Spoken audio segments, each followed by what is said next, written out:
오늘은 당신은 예수를 얼마나 사랑하시는가 라는 제목으로 말씀 나누겠습니다. 요한복음은 어떻게 하면 천국 갈 수 있는지를 얘기해 주는 책입니다. 자, 우리 한번 오늘 요한복음 12장인데요 11장까지를 잠깐 정리를 하고 12장에 들어가기를 원합니다. 자, 요한복음을 기록한 목적이 뭐죠? 요한복음 20장 31절 다 같이 읽습니다. 기록함은 너희로 예수께서 하나님의 아들 그리스도이심을 믿게 하려 하며 또 너희로 믿고 그 이름을 힘입어 생명을 얻게 하려 함이라. 자, 이 책을 요한복음을 기록한 목적은 우리로 하여금 생명을 얻게 하기 위하여. 여기 생명은 목숨이 아닙니다. 목숨은 70, 80 살다 죽는 것이지만 이 생명은 영원히 사는 조회라는 단어를 씁니다. 어떻게 하면 우리가 영원히 살 수 있습니까? 나와 있죠? 방금 읽은 요한복음 20장 31절에 예수를 믿어야 생명을 얻는데 예수의 뭘 믿어야 돼요? 예수님이 하나님의 아들인 것 하나 믿어야 되고 또 예수님이 그리스도이심을 믿어야 돼요. 그리스도라는 것은 메시아, 구세주란, 우리 제 문제 해결해 주는 구세주라는 거죠. 교회에 나오는 대부분의 사람들은 예수님이 내 죄를 위해 죽어주신 구세주라는 거 다 믿어요. 네, 그거로 천국 가지 않습니다. 그 앞에 중요한 예수님이 하나님의 아들이라는 걸 믿어야 돼요. 여러분, 예수님이 하나님의 아들이라는 것을 믿습니까? 자, 요한복음 총 21장인데 1장에서 11장까지는 7가지 기적이 나오면서 전부 다 예수님이 하나님의 아들이다 라는 것을 기록하였어요.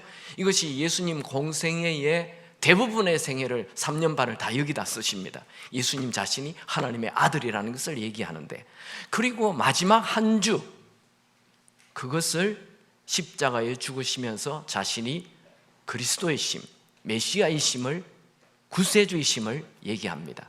그러니까 요한복음은 1장에서 11장까지 7가지 기적을 얘기하면서 그게 일부예요. 예수님이 하나님의 아들이라는 것을 얘기하고, 이제 12장에서 21장까지는 2부로서 딱 일주일 동안 예수님이 십자가에 죽으시는 사건을 기록해요. 그것은 예수님이 그리스도이심을 얘기합니다. 우리는 지금까지 오늘 이제 요한복음 12장을 보게 되는데 11장까지 7가지 기적을 보았어요. 7가지 기적은 다 한 가지를 얘기합니다. 이게 기적이 아니에요. 이분이 이런 일을 행하시니 하나님의 아들이시구나, 표적이라고 얘기해요. 한번 정리합시다. 첫 번째 표적이 뭐였습니까? 가나안 혼인잔치에 물이 변하여 포도주가 되는 것. 아니, 물이 어떻게 변해서 포도주가 됩니까? 이것을 보니까 이분이 하나님의 아들이구나 라고 얘기해요. 두 번째 기적이 뭐였죠? 헤롯 왕의 신하의 아들이 죽어가는데 찾아와가지고 내 아들 좀 살려달라고 얘기하니까 예수님이 너의 아들을 낳았다 얘기하니까 지금 예수님이 있는 장소가 가나인데 34km 떨어져 있는 가버나움에 있는 아들이 적시 낳았어요. 그래서 이것을 보니까 예수님이 하나님의 아들이구나 해서 두 번째 표적이라고. 세 번째는 뭐죠? 38년 된 환자가 낫죠. 38년이면 만성질환자예요. 의사도 포기했어요. 그런데 예수님이 일어나 걸어가라 말 한마디에 병이 치유가 돼요. 이것을 보니 이분이 하나님의 아들이구나 라고 얘기되죠. 네 번째가 뭐죠? 오병이어로 5,000명을 먹여요. 아니, 꼬맹이가 들인 쬐끄만 요 도시락 하나가 오병이어로 5,000명을 먹였으니까 어린아이까지 포함하면, 여자도 포함하고 하면 2만 명이 먹는 거예요. 어떻게 이런 일이 일어나요? 이것을 보니까 이분이 하나님의 아들이시구나. 자, 다섯 번째가 뭐죠? 물 위로 걸어가시고 풍랑을 잠잠케. 아니, 누가 자연을 다스립니까? 이것을 보니 이분이 하나님의 아들이구나. 자, 여섯 번째가 뭐죠? 태어날 때부터 맹인인 사람이 눈을 떴어요. 지금 현대의학도 할 수가 없어요. 태어날 때부터 맹인으로 40년 동안 산 사람이 갑자기 본다? 그건 불가능한 일이에요. 그런데 이 일을 하시죠. 이것을 보니 이분이 하나님의 아들이구나. 마지막 기적이 뭐죠? 요한복음 11장에 죽은 지 나흘이 된 살이 썩어서 냄새가 팍팍 나는 부패한 그 사람이 예수님 말 한마디에 살아났어요. 이분을 보니 하나님의 아들이구나. 그게 요한복음 11장까지예요. 여러분, 예수님이 하나님의 아들이라는 거 믿습니까? 예수님이 하나님의 아들이다. 내가 나 예수님이 하나님의 아들인 거 믿어. 그런다고 천국 가는 게 아니에요. 사탄도 예수님이 하나님의 아들이라고 말했어요. 그러나 사탄은 예수님을 하나님의 아들이라고 말만 했지 주인으로 모시지 않았어요. 하나님의 아들이라는 말은 예수님을 주인으로 모셔야 된다는 거예요. 여러분, 예수님을 주인으로 모시기 바랍니다. 로마서 1장 4절에 하나님의 아들이라는 말은 주인이란 뜻이라고 나와 있죠. 성경의 영어로는 죽은 자 가운데서 부활하사 능력으로 하나님의 아들로 선포되었으니 이는 곧 우리 주인 예수라고 나와 있어요. 여러분이 나 예수님이 하나님의 아들인 거 믿어, 나 그거 알아, 그러면 천국 갑니까? 아니요. 이 하나님의 아들을 내 주인으로 모셔야 돼요. 요한복음 1장 12절, 우리가 어떻게 하나님의 아들과 딸이 됩니까? 영접하는 자, 예수님을 이렇게 마음으로 영접하는, 마음에 모시는 자가 하나님의 자녀가 된다라고 나와 있어요. 여러분, 천국 가기를 원하십니까? 영생 받기를 원합니까? 영원한 생명 가지기 원합니까? 그러면 하나님의 아들을 마음에 모셔야 돼요. 요한일서 5장 11절 12절, 이거 우리 암송 구절인데 다 같이 읽습니다. 또 증거는 이것이니 하나님이 우리에게 영생을 주신 것과 이 생명이 그의 아들 안에 있는 그것이니라. 아들이 있는 자에게는 생명이 있고 하나님의 아들이 없는 자에게는 생명이 없느니라. 내 안에 하나님의 아들이 들어와 있지 아니하면 나는 영원히 살 수가 없어요. 생명이 없어요. 천국 못 가요. 자, 여러분이 영생을 소유하기를 원하십니까? 요한복음 3장 16절 다 외우죠. 그거보다 더 중요한 구절은 요한복음 3장 36절이에요. 36절을 다 같이 읽죠. 시작. 아들을 믿는 자에게는 영생이 있고 아들에게 순종하지 아니하는 자는 영생을 보지 못하고 도리어 하나님의 진노가 그 위에 머물러 있느니라. 이 구절 계속 좀 띄워주세요. 하나님의 아들의 그분을 주인으로 모시고 그분의 다스림을 받지 아니하면, 그 아들에게 순종하지 아니하면 영생 없다. 그러니까 예수님이 내 주인이 되어서 나를 다스리지 않는다면 나는 천국 갈 수가 없는 거예요. 여러분, 예수님을 하나님의 아들이라 말만 하지 말고 그 예수님을 여러분의 주인으로 모시고 그 주인에게 다스림을 받으시기 바랍니다. 그럴 때 천국 영생을 소유한다. 이 예수님의 말씀이에요. 자, 그러면 요한복음 1장에서 11장까지 7가지 기적을 통해 예수님이 진짜 하나님의 아들이시네, 이제 나의 주인으로 모셨다, 이제 나 예수님을 주인으로 모셨어. 그렇게 되면 어떻게 되죠? 우리의 삶이 풍성해져요. 인생이 살맛 나는 인생이 되는 거예요. 요한복음 10장 10절, 내가 온 것은 양으로 생명을 얻게 하고 더 풍성히 얻게 하려 것이라. 자, 이제 오늘은 요한복음 12장, 예수님을 주인으로 모신 사람은 어떻게 사는지 딱 모델을 한 명 갖다 놨어요. 요한복음 11장까지의 모든 사건을 정리하면서 마지막으로 마리아를 딱 소개하고 이제 예수님이 십자가에 달리는 사건으로 기록이 됩니다.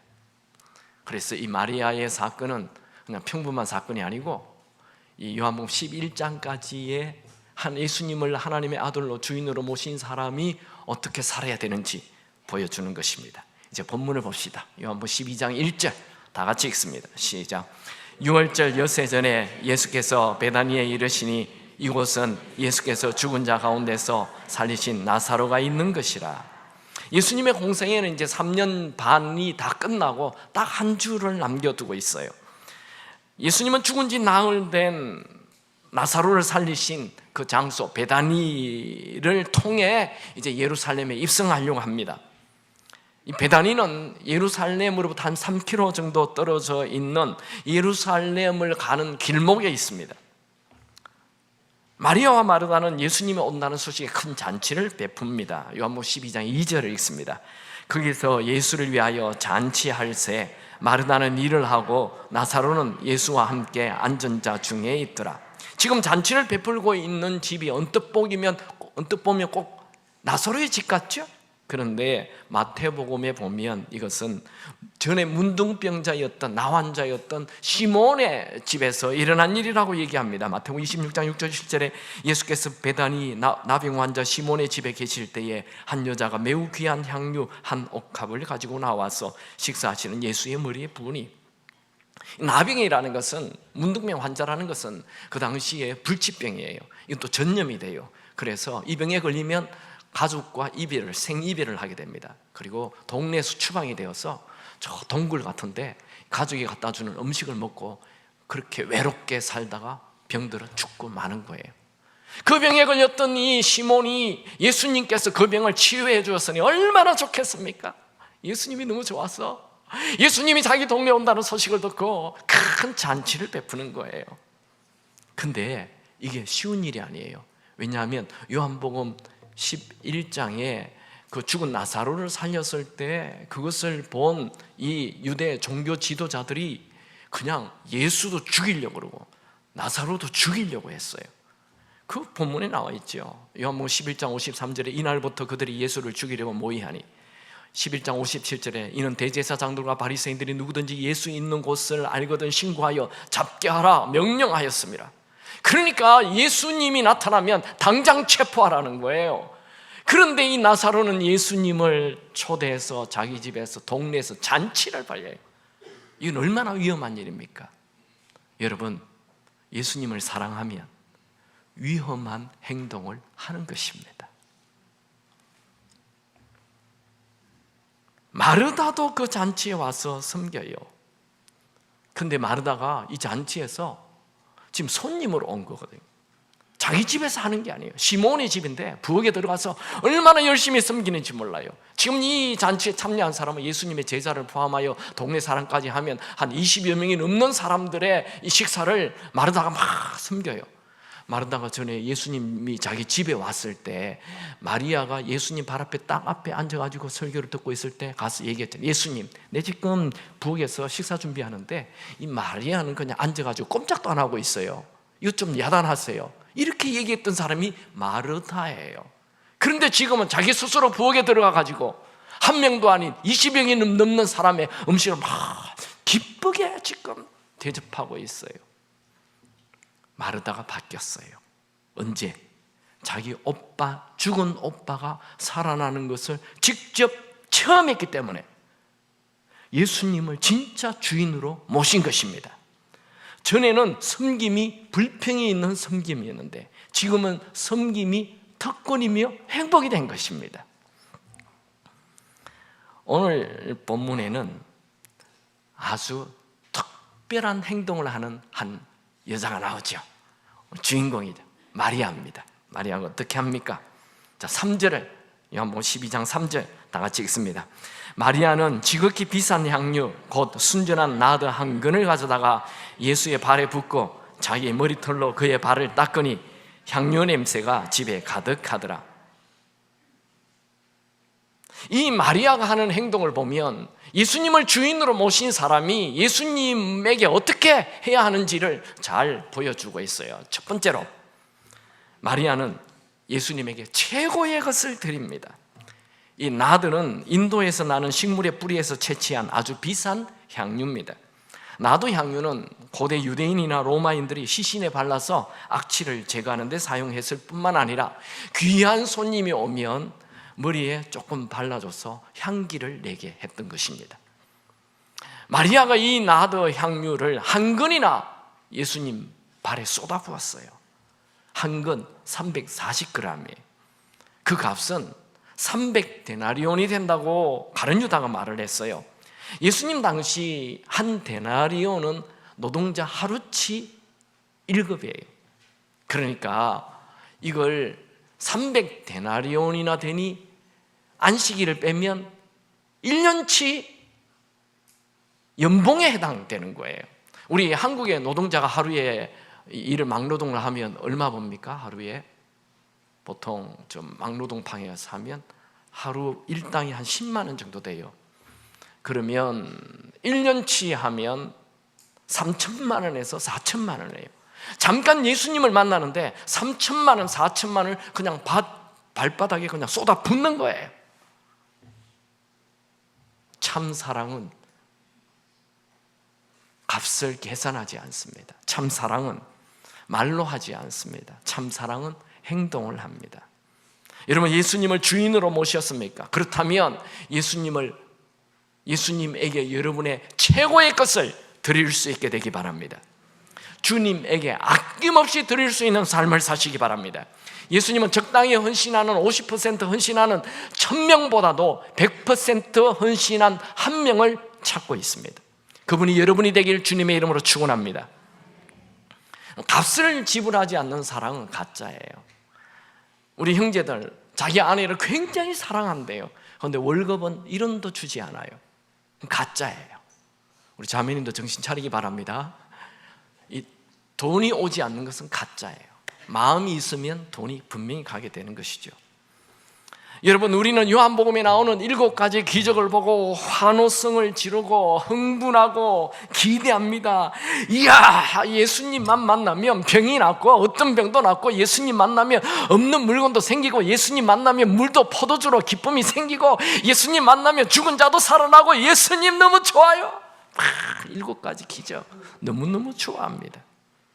그런데 그분에게 드리는 삶은 주저주저합니다. 사도 요한은 7가지 기적 이후 예수님에게 일어난 다른 사건들이 많은데 일부러 이 예수님 발에 향유를 붓는 마리아를 탁 대표로 올려놨어요. 왜 그랬습니까? 예수님을 하나님의 아들로 모신 자는 예수님에게 올인해야 되는 걸 말합니다. 여러분, 예수님이 여러분의 주인이라면 예수님에게 모든 것을 걸 수 있게 되기 바랍니다. 예수님이 주인이라면 나는 죽고 예수님에게 모든 것을 다 드리는 예수님이 사는 삶이 되어야 합니다. 여러분, 인생은 참 신비해요. 특별히 하나님과 우리의 관계는, 예수님과 우리의 관계는, 우리가 예수님에게 드리면 드릴수록 우리의 삶은 더 풍성해져요. 아멘입니까? 아브라함이 하나님 말씀에 100% 순종해서 갈 바를 알지 못한 채 떠나잖아요. 그래서 믿음의 조상 아브라함이 돼요. 한나는 아들이 없는데 막 아들 달라고 기도했더니 아들이 탁 태어났어요. 진짜 금이야 오기야. 이보다 귀한 아들이 있을까요? 몇십 년 동안 아들이 없다가 아들 하나 태어났어요. 그런데 이 아들을 하나님께 탁 드리죠. 그랬더니 하나님께서 그 아들을 그 당대의 최고의 선지자가 되게 하고 왕 2명 위에 올라가게 합니다. 사울 왕, 다윗 왕, 다 이 사무엘이 기름을 부어요. 참 역설이에요. 룻이라는 여자는 하나님에게 자기 인생을 올인합니다. 그랬더니 하나님께서 그녀를 다윗 왕가의 할머니, 로얄 패밀리의 할머니가 되게 하십니다. 여러분은 주님께 드리는 것을 주저하지 않는, 정말 예수님을 주인으로 모시고 사는 자가 되시기 바랍니다. 누가복음 6장 38절에 주라 그리하면 너희에게 줄 것이니 곧 후이 되어 누르고 흔들어 넘치도록 하여 너희에게 안겨주리라. 여러분, 예수님을 주인으로 모셨습니까? 최고의 것을 그분께 드리십시오. 그러면 주님은 여러분에게 최고의 일들이 일어나게 하실 것입니다. 두 번째로 마리아는 철저히 주님 앞에 낮아졌습니다. 마리아는 평소에도 늘 예수님 발 앞에서 말씀 듣는 것을 좋아했습니다. 그런데 오늘은 좀 달랐어요. 예수님 앞에 그냥 말씀 듣는 게 아니라 예수님 발 앞에 바짝 엎드려서 값비싼 향유를 예수님 발에 쏟아붓고 자신의 머리카락을 풀어서 예수님의 발을 씻었습니다. 예수님 당시 유대인들은 그 여성이 여러 사람 앞에 머리를 풀어 헤치는 것 절대 있을 수 없는 일입니다. 그런데 마리아는 예수님 발에 순진한 나더러 향유를 흠뻑 붓고 자기의 머리카락으로 예수님의 발을 씻었습니다. 이런 행동은 예수님을 향한 지극한 존경과 자신이 철저히 낮아짐을 표현하는 것입니다. 예수님 당시에 손님의 발을 씻는 것은 노예들이 하는 일이에요. 마리아는 자발적으로 스스로 예수님의 노예가 되는 거예요. 누가 시킨 게 아니에요. 여러분, 예수님을 하나님의 아들로 내 주인으로 모셨습니까? 그렇다면 그분 앞에 최대한 낮아지십시오. 그분 앞에 겸손해지십시오. 겸손의 자리를 선택하십시오. 겸손이 여러분의 라이프 스타일이 되기 바랍니다. 겸손이 옷이 되기 바랍니다. 인간의 최고의 적은 교만입니다. 최고의 죄도 교만입니다. 교만한 자는 하나님에게 버림받고 사람들 사이에도 버림받습니다. 여러분, 할 수만 있다면 낮아지기 바랍니다. 예수님을 주인으로 모신 자는 날마다 낮아짐을 선택하는 자입니다. 헨리 나우엔이라는 하버드 대학 교수, 대단한 분이죠. 하버드 대학 교수가 아무나 됩니까? 미국에 있는 우리 교포들, 할머니들, 미국말 한마디 못해도 LA에서 잘 살아요. 한국 사람들이 너무 많기 때문에. 미국말 한마디도 못하는 그 할머니들, 미국말 하나는 딱 알아요. 하버드는 다 압니다. 그만큼 하버드는 중요하고 미국의 최고의 대학입니다. 그게 교수가 되었으니 이 사람이 그 인생 최고 꼭대기 위에 올라가 있는 거죠. 그런데 그가 갑자기 인생 절정에 있는 날 호련히 하버드 대학 교수직을 내려놓고 정신지체 장애자들이 사는 데이브레이크라는 공동체를 가기 위하여 캐나다 토론토로 훌쩍 떠났습니다. 그는 그곳에서 지체 장애자들의 똥기저귀를 빨며 지내고 있습니다. 어느 날 신문 기자가 그에게 찾아와서 왜 그 좋은 높은 하버드 교수직을 버리고 이곳 지체 장우들과 함께 똥기저귀를 빨며 살고 있느냐 물었습니다. 그는 이렇게 대답했습니다. 나는 하버드 대학 교수라는 높은 곳에서 예수님을 만나지 못했습니다. 그러나 공원 벤치에서 정신지체 장애인을 만나 그의 눈 속에 예수님이 계심을 알았습니다. 그래서 내가 이곳으로 왔습니다. 헨리 나우엔은 그곳에서 장애우들을 섬기면서 영성작가 헨리 나우엔으로 태어납니다. 인생은 참 역설입니다. 그가 하버드 대학 교수였을 때 아무도 그를 알지 못했습니다. 그런데 그가 낮은 자의 자리에 들어가서 글을 쓸 때 전 세계에 그의 글이 알려지기 시작했습니다. 참 이상하죠. 낮아지면 높아집니다. 여러분, 예수님을 주인으로 모셨습니까? 그러면 낮아지시기 바랍니다. 야고보서 4장 10절, 주 앞에서 낮추라. 그리하면 주께서 너희를 높이시리라. 그럼 세상에 있는 모든 물들이 왜 바다로 모이죠? 바다가 가장 낮기 때문입니다. 하나님의 은혜는 어디로, 누구에게 흘러갑니까? 낮아진 자에게 하나님의 은혜가 쑥 밀려옵니다. 야고보서 4장 6절, 그러나 더욱 큰 은혜를 주시나니 그러므로 일렀으되 하나님이 교만한 자를 물리치시고 겸손한 자에게 은혜를 주신다 하였느니라. 여러분, 하나님으로부터 큰 은혜 받기를 원하십니까? 그러면 낮아지시기 바랍니다. 혹시 여러분 요즘 좀 높아졌어요? 목소리가 자꾸 커집니까? 부부 사이에도 자꾸 큰 소리가 나옵니까? 내 주변 사람이 좀 시시해 보입니까? 지금 여러분이 가지고 있는 게 너무 당연하게 여겨집니까? 위험합니다. 빨리 낮아지시기 바랍니다. 그리고 그분을 높이십시오. 낮아짐에 은혜 있습니다.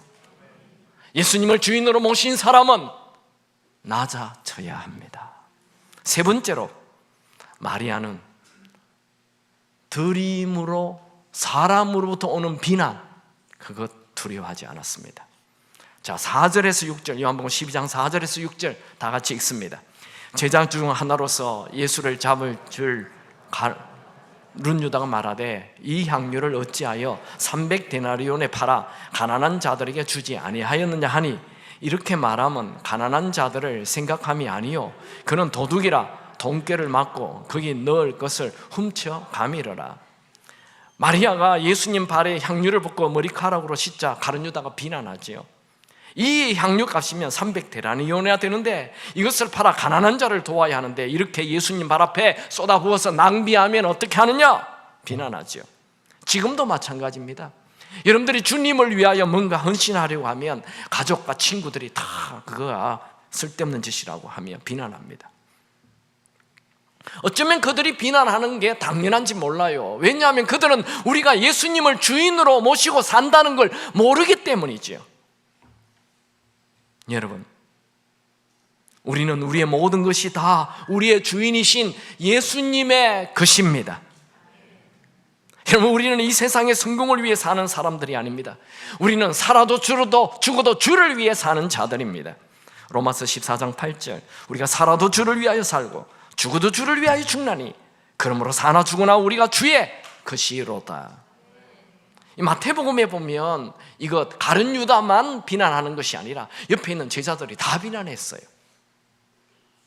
그런데 예수님은 마리아의 행동을 칭찬하십니다. 다시 요한복음 12장 7절 8절 같이 읽습니다. 예수께서 이르시되 그를 가만두어 나의 장례할 날을 위하여 그것을 간직하게 하라. 가난한 자들은 항상 너희와 함께 있거니와 나는 항상 있지 아니하리라 하시니라. 이게 마리아의 행위를 가만두어라, 이것은 헬라어로는 명령법을 쓰고 있어요. 그러니까 예수님은 제자들에게 마리아를 향한 비난을 멈추라, 그리고 마리아를 칭찬합니다.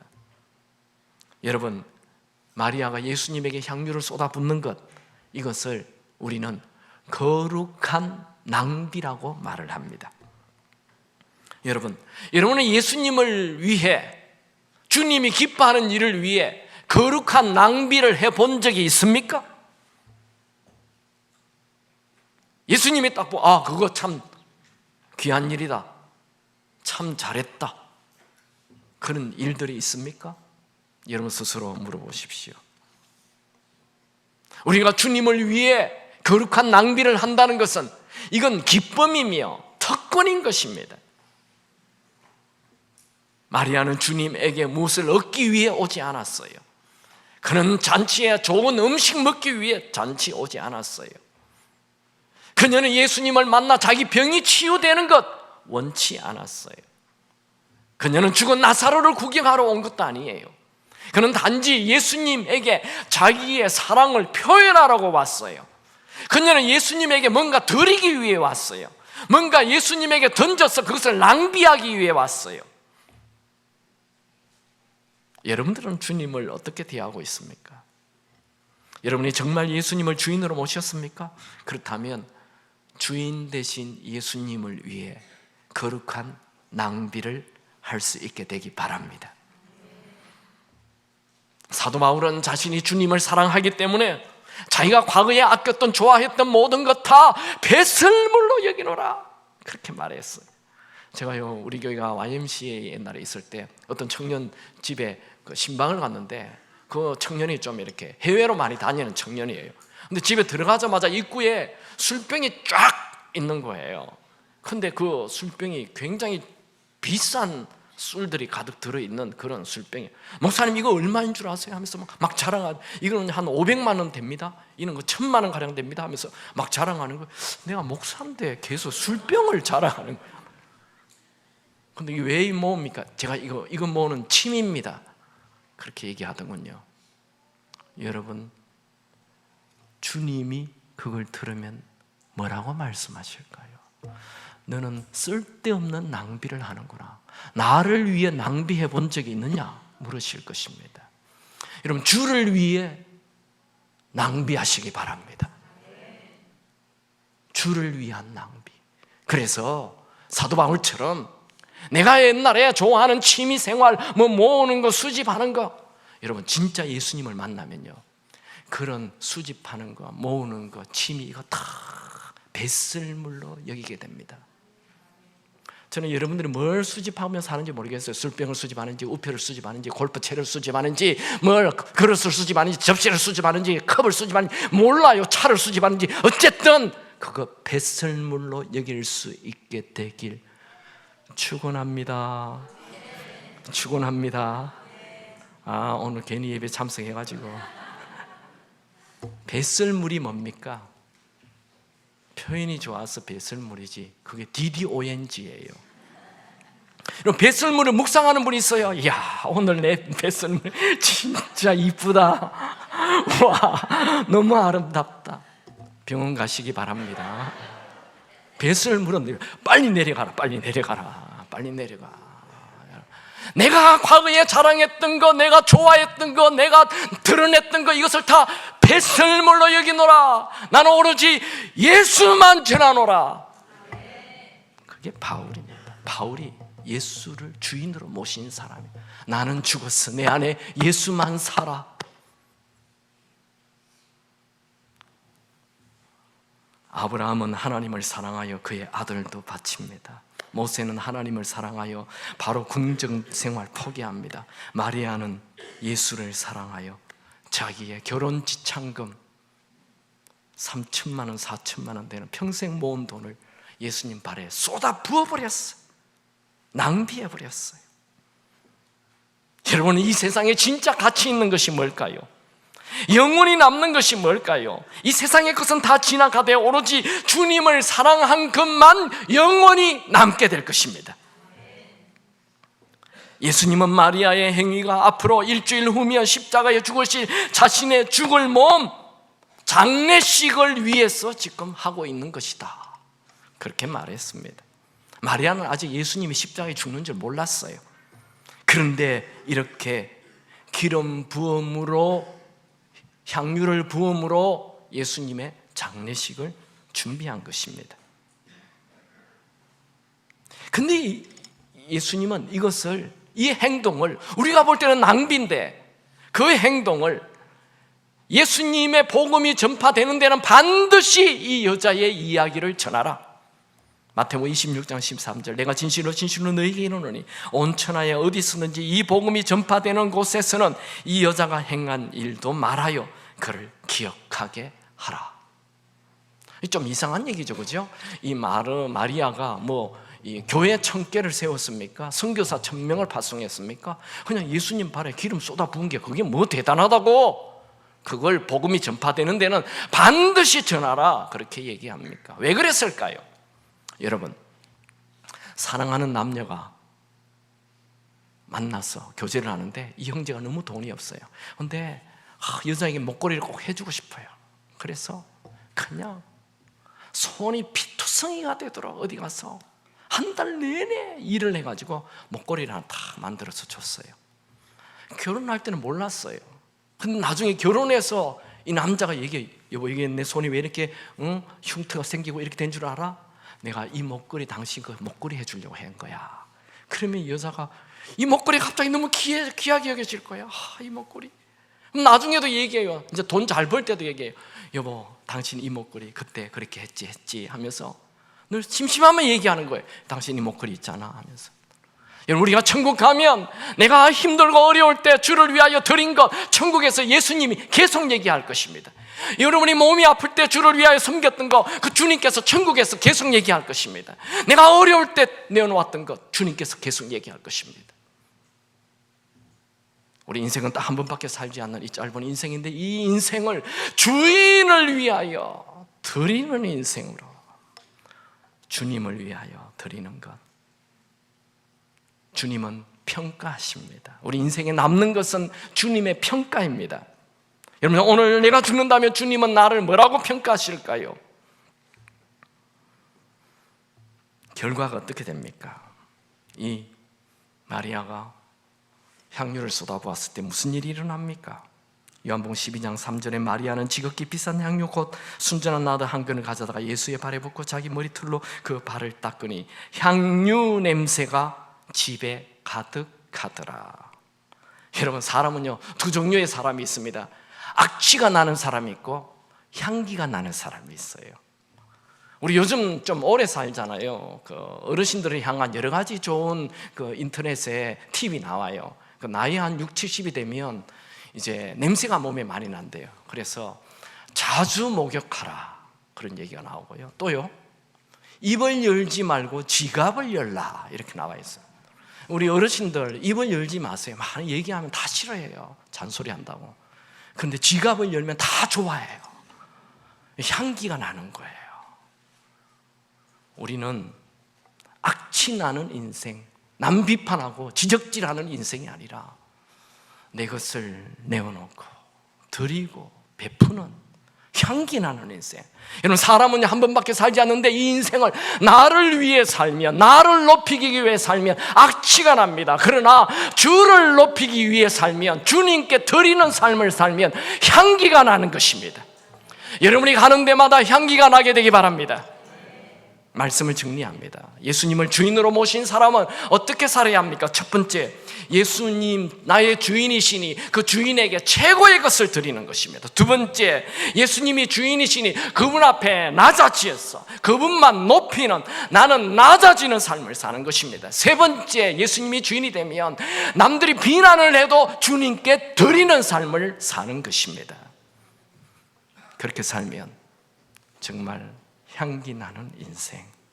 아쿠아 종에게 복음을 전하다가 순교한 짐 엘리엇은 이런 말을 했습니다.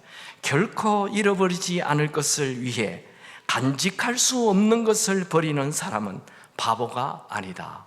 좀 말이 어려워요. 미국 말이라서. 다시 말하면 결코 잃어버리지 않을 것을 위해, 이는 천국에 남는 것을 위해 간직할 수 없는 것을 버리는 사람, 곧 없어버려 버릴 이 땅의 것을 버리는 사람은 바보가 아니다.